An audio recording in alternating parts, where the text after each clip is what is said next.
one of my favorite books called Secrets of the Millionaire Mind, written by Harv Eker.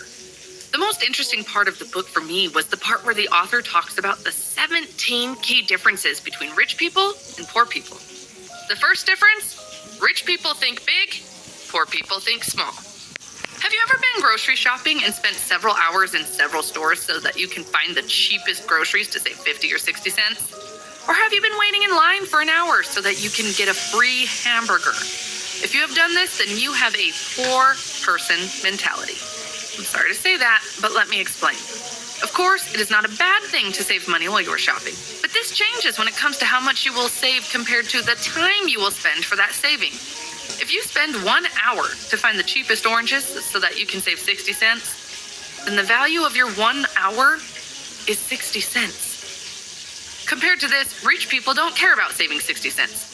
They understand the value of their time and constantly think about new things they can do so that the value of their 1 hour is equal to $6,000. The second difference, rich people choose to get paid based on results. Poor people choose to get paid based on time. Let me be open with you. No one cares how much effort you put into something. What they care about is the result. Your customer does not care that you have put hundreds of hours into developing a product. Do you think they will buy your low-quality product just because you have put a lot of effort into it? Of course not. What they care about is the result. If it is good, they will buy it even if you have spent a few hours on it. For example, you don't care how much effort and time I have put into this video. If the video is good, you'll keep watching. If not, you'll just click on another video. The fact that I have spent over 100 hours on this video is irrelevant. The fact that I made a mistake and because of that had to spend extra time is irrelevant. You really don't care about any of that. You would never say, let me watch this low-quality video because 100 hours work has gone into making it. It is about the result, not the effort or time spent. The author says if you want to know your true value, then work for the result, not the salary. Rich people believe in their value and in their ability to deliver results. Poor people don't, and that is why a steady salary is very important to them. Third difference, rich people think both. Poor people think either or. Poor people feel that there's not enough and you can't have everything. Rich people think there is plenty for everybody and you can have everything you truly want. Poor people believe in scarcity. Rich people believe in abundance. Do you want a successful career or a close relationship with your family? How about both? Do you want to focus on business or have fun and play? How about both? Do you want a blonde girlfriend or brunette? How about both? The last was a joke, but you got the point. Rich people always want both. Poor people always choose one. Poor people see the world as cake and believe that everybody will take a slice and the cake will be over soon. On the other hand, rich people see the world as an open buffet. Once something finishes, the waitress will add more and you can eat as much as you want. Poor people believe that they have to choose between money and other aspects of life. Do you have to choose between money and happiness? No, of course not. Money... 50 years nang pinagbubuti ng Bicon scientists ang pagbibigay namin sa inyo ng proteksyon. Money is important and happiness is important as well. You can have both. Many people have negative feelings about being rich. They think that becoming rich makes you evil. That is why they think they have to choose between being rich and being a kind person. So they choose to be kind and stay broke. You've probably heard someone saying, that person really changed after he became rich, or money changed this person a lot. I believe that money does not change you. Money makes you more of what you already are. If you are a kind person, money makes you a rich kind person. If you like helping other people, money gives you the option to help even more people. On the other hand, if you are a jerk, money makes you a rich jerk. If you do evil things after you get rich, it means you are already evil. Having money just makes it obvious. Fourth difference. Rich people focus on opportunities. Poor people focus on obstacles. This is my favorite. Whenever I come up with some new idea, I share it with people to get some feedback. It's very rare to see someone who would acknowledge the problems regarding the idea, but at the same time focus on the opportunities it can bring. Almost all the time, I hear tons of people telling me how my idea will fail. And that is how poor people think. They constantly see obstacles, risks, and always focus on problems, while rich people focus on opportunities. Poor people make choices based on fear. Their minds are constantly scanning for what is wrong or what could go wrong in any situation. Their primary mindset is, what if it doesn't work? Or more often, it won't work. I'm not saying don't take care of problems. Of course, handle the problems as they arise, but don't let the fear and problems stop you. If you focus on the problems, you will get problems. If you focus on opportunities, you will get opportunities. It is a simple universal law. Fifth difference. Rich people associate with positive, successful people. Poor people associate with negative or unsuccessful people. Simply put, if you want to fly with the eagles, don't swim with the ducks. If your goal is to be rich, then study rich people. Hang out with rich and successful people and use them as a model. Do what they do, read what they read. There is a reason why they are rich. For example, if you want to create a successful YouTube channel, find the successful channels in your field and study what they do. Study what type of content they create, how long their videos are, what kind of style they use. If you take the exact same actions and have the exact same mindset, chances are you will get very similar results. When I give this advice, people get very angry and they say, so you want me to just copy other people? You want me to be unoriginal? You want me to just steal other people's work? No, I'm not saying any of that. For some reason these days, people want to be Mark Zuckerberg and invent the next Facebook. If you are an ordinary person like I am, then you have a better chance of succeeding by modeling successful people, and that does not mean you are unoriginal. For example, if you decide to create the summary of the exact same book I am summarizing now, use the exact same animation format that I am using now, use the exact same background music, your content will still be unique because you have a unique voice. You have a unique way of explaining things. Even if you do the same thing, your content will still be different than mine. By the way, you've probably noticed that there are already many channels that are doing the exact same thing that I'm doing. But despite that, this channel will be growing. Please don't get me wrong, I'm not trying to brag about myself or say, hey guys, look how great my channel is. The reason I am talking about myself is that you and I can relate to each other easily. If I give you an example from the founder of Amazon, Jeff Bezos, it will probably be hard for you to relate to his story, but you and I are two simple people who are trying to improve ourselves. Another complaint I hear a lot is that I don't have rich people around me. So how can I surround myself with rich and successful people? Look, you don't have to have them. You can simply find successful people and read their books or watch their videos. You can't ask Arnold Schwarzenegger to hang out with you so that you can study him and get in shape. But guess what? He has tons of videos and he's written a book. So why not read his book or watch his videos? I don't have any rich friends around me. Authors of these types of books are rich friends for me. I hang out with them by reading their books, watching their videos, and listening to their podcasts. Sixth difference. Rich people know what they want and they are committed to getting it. Poor people just want to be rich. Imagine you and your friend are hanging around in the city center and you want to eat a baguette. Your friend approaches the stand and says, hello, I want to buy a baguette. Please give me a baguette. The seller behind the stand will most likely be confused and ask what kind of baguette your friend wants, because there are many types of baguettes. This is exactly the same approach poor people use when it comes to becoming rich. They just want to be rich, but they don't know what a rich life looks like for them. If you don't know exactly what you want, then the girl who is selling the baguette will just give you any baguette she chooses and you will walk away. Now imagine you approach and say, hello, I want a tuna baguette with smoked cheese, but I don't want this type of bread. Give me that dark bread with sunflower seeds. Don't put onion, put some cucumber, tomato, and toast it. Guess what? The girl is going to give you exactly what you asked for. In the same way, rich people do not send out mixed messages. Only poor people do. The number one reason most people don't get what they want is that they don't know what they want. You must know what that rich life looks like for you and must have a plan to get there. For example, for me, rich life means having the freedom to work when I want, where I want. I want to be able to take a taxi whenever I want. I don't like taking public transport and feeling sweaty, especially if I'm going to some important meeting. When I go to a restaurant, I want to be able to open the menu and choose anything I want without looking at the price column first. I want to be able to take my parents on a nice vacation twice a year.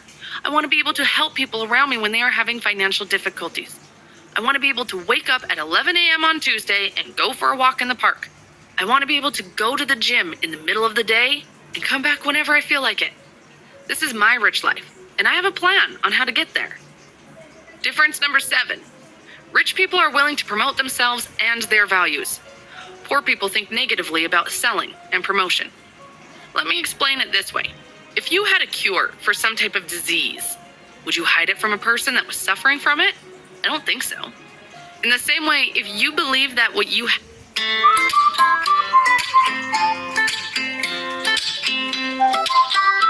have to offer can truly assist people, it is your duty to promote it. It is your obligation to promote it.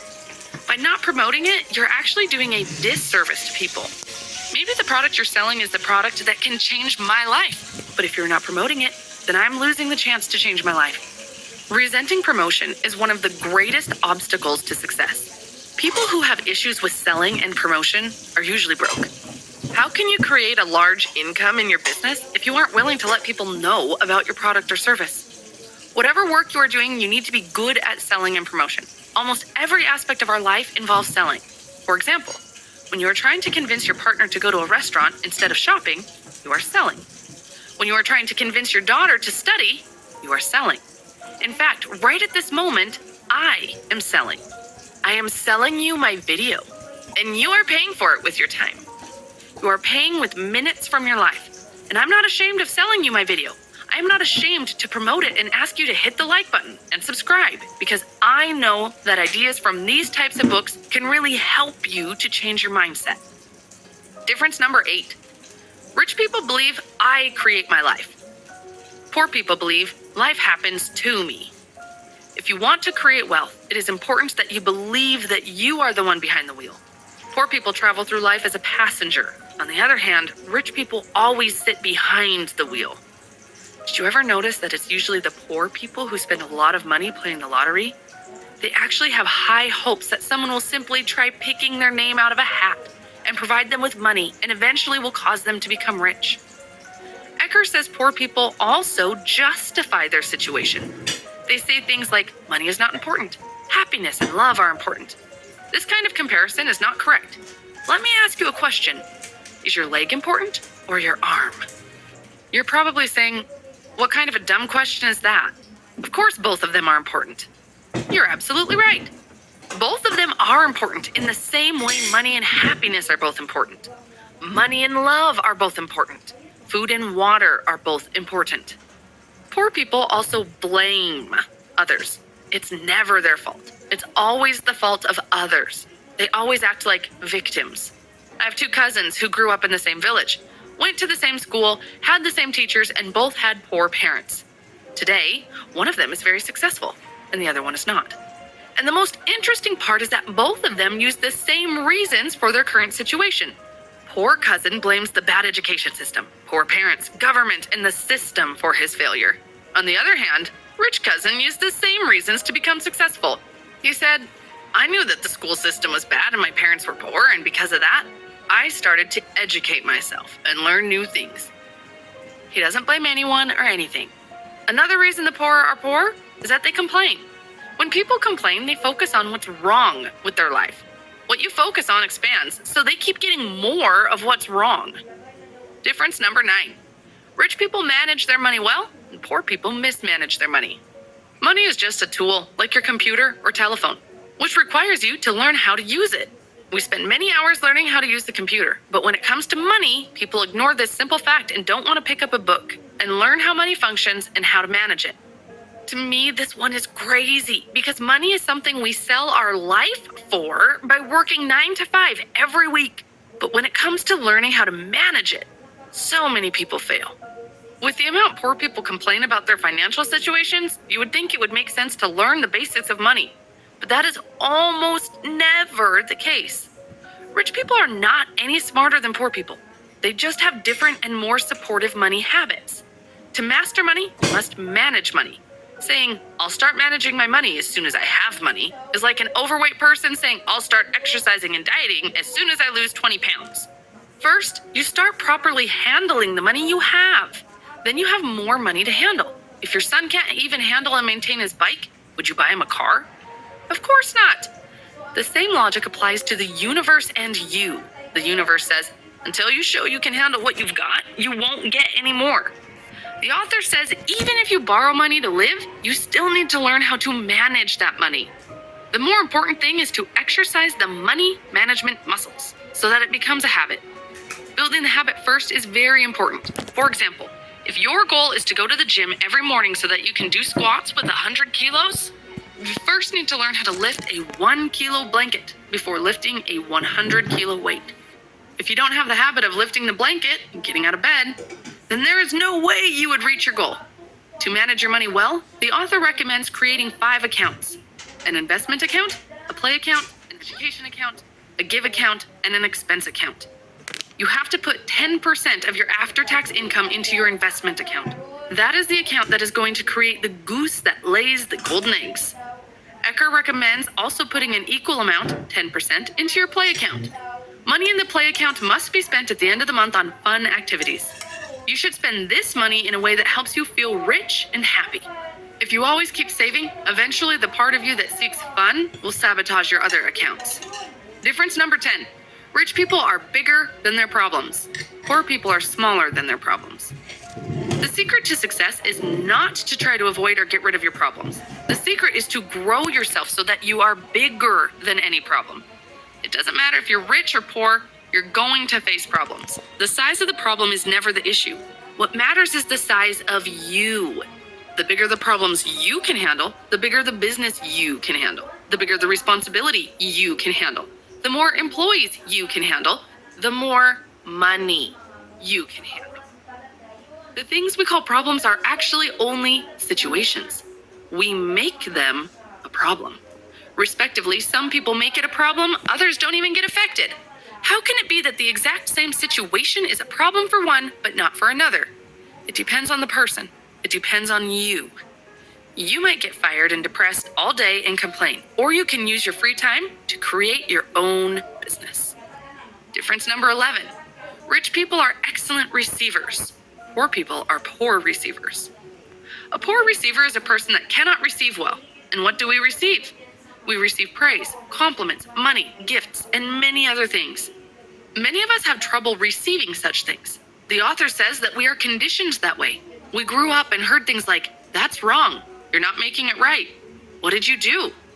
These sentences all strengthen the feeling of not being good enough. And not feeling good enough is one reason that we are poor receivers. From now on, take everything someone offers you. If someone tells you that you're looking good, then say thank you. Instead of, "What? No, I look..." Sa susunod, maglalaro tayo ng question and game answer. Kung sinong matalo sa ating magkapamilya, siya ang magluluto ng hapunan. "Look horrible today." It's as simple as that. Just say thank you and receive your compliment.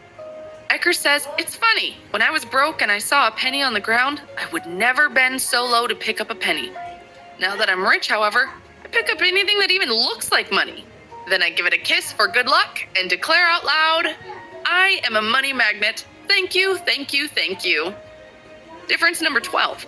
Rich people play the money game to win. Poor people play the money game to not lose.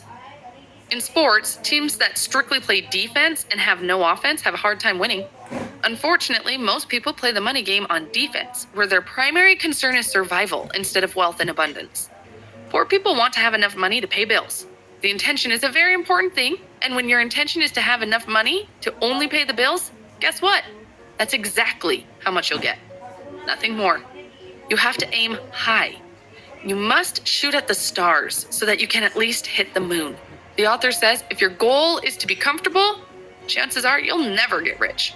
But if your goal is to be rich, you'll end up very comfortable. Difference number 13. Rich people have their money work hard for them. Poor people work hard for their money.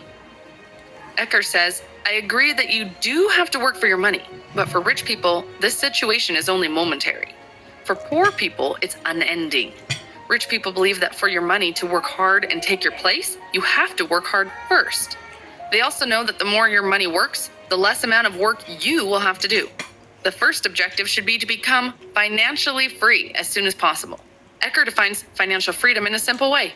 Financial freedom is the ability to live the lifestyle you desire without having to work or rely on anyone else for money. And how is that possible? You need passive income. In short, you become financially free when your passive income exceeds your expenses. Many people can't differentiate between being rich and being financially free. They think that first, you need to be rich to be financially free, but that's not true. Financial freedom comes first because it's easier and faster to do. Let me ask you a question. Is it easier to climb a ladder that has only 10 steps or a ladder that has 1,000 steps? Of course, the 10-step ladder is easier, right? By using this analogy, we can say that becoming financially free is like climbing the 10-step ladder, and becoming rich is like climbing the 1,000-step ladder. First, try the easier goal and be financially free. Once you have the passive income coming and you don't have to work for anyone, then you can use this free time to become rich.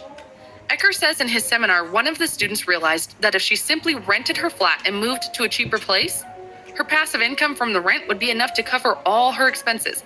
Plus, she could even save some money. That's exactly what she did. She rented her flat, moved to a cheaper and more exotic place, and became financially free. Only then she started building her business and becoming rich. So first, focus on the 10-step ladder and creating enough passive income so that you don't have to work for someone. Once that's done, then you can think about the rest. There are two primary sources of passive income. The first is money working for you. This includes investment earnings from financial instruments such as stocks, bonds, or other assets that appreciate in value. The second major source of passive income is business working for you. This entails generating ongoing income from businesses where you do not need to be personally involved for that business to operate and bring you income. The simplest example of this can be real estate. Difference number 14. Rich people focus on their net worth, poor people focus on their working income. When it comes to money, the common question that people ask is, how much do you make? The question, what is your net worth, is rarely heard. A small number of people talk this way. Wealth is measured by net worth and not by working income. It has always been like that and always will be. To find out your net worth, all you have to do is add up the value of everything you own, along with your cash and investments like stocks, bonds, real estate, the present value of your business if you have one, as well as the value of your residence if it is your own, and then subtract everything you owe. Net worth is considered the ultimate measure of wealth because, if required, what you own can be turned into cash. After you calculate your net worth, draw a vertical line on a page. Put 0 to the bottom of the line, and to the top of the line, write your desired net worth. Let's say $1 million. Once you have done it, put your current net worth on this line and see how far you are from your desired amount. From time to time, let's say every month or every quarter, check this line and update it accordingly.